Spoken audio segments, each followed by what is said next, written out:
killed a tow company with one simple phone call. Have you ever dreamed of taking down an entire company with just one phone call? Well, I did exactly that, and it all started with a simple job at a towing company. My name's Jake, and I've been in the towing business for years. It's not glamorous, but it pays the bills. A few years back, I landed a job at Rapid Response Towing in Millbrook. The owner, Tom, seemed decent enough at first, but I soon realized he was a real piece of work. Tom had this crazy idea that he knew exactly where we should park to get the best calls.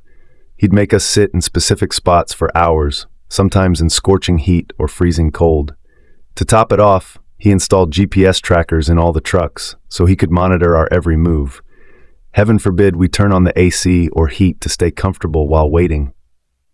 After a few months, I noticed my paychecks weren't adding up. Something felt off. So one quiet night while parked in some godforsaken lot, I started researching labor laws on my phone. That's when I stumbled upon something interesting, the concept of engaged to wait versus waiting to be engaged. Turns out, if Tom was forcing us to sit in specific locations, we were legally entitled to hourly wages on top of our commission. But if he let us roam freely while waiting for calls, we'd only get commission. I kept this little nugget of information to myself and started keeping meticulous records of my hours. As time went on, Tom's true colors really started to show. He'd flip out over the tiniest things. One day, he went ballistic because I left an empty soda can in the truck's cup holder. That was the last straw for me. I'd already lined up another job, so I decided it was time to set my plan in motion. I called Tom and requested a meeting about my final wages. When we sat down in his office, I laid out the law and explained that he owed me back pay for all those hours I was engaged to wait.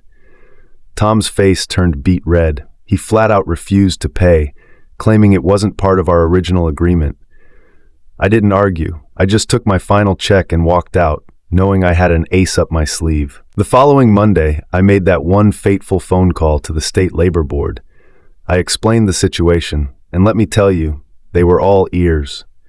Before long, they were combing through Rapid Response's records and interviewing the other drivers.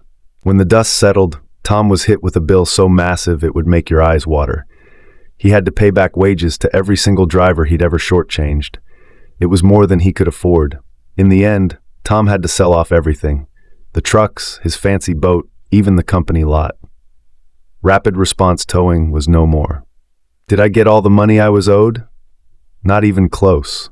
But watching Tom's little empire crumble because he thought he could ignore the law, that was worth more than any paycheck. So remember, folks, sometimes knowledge really is power.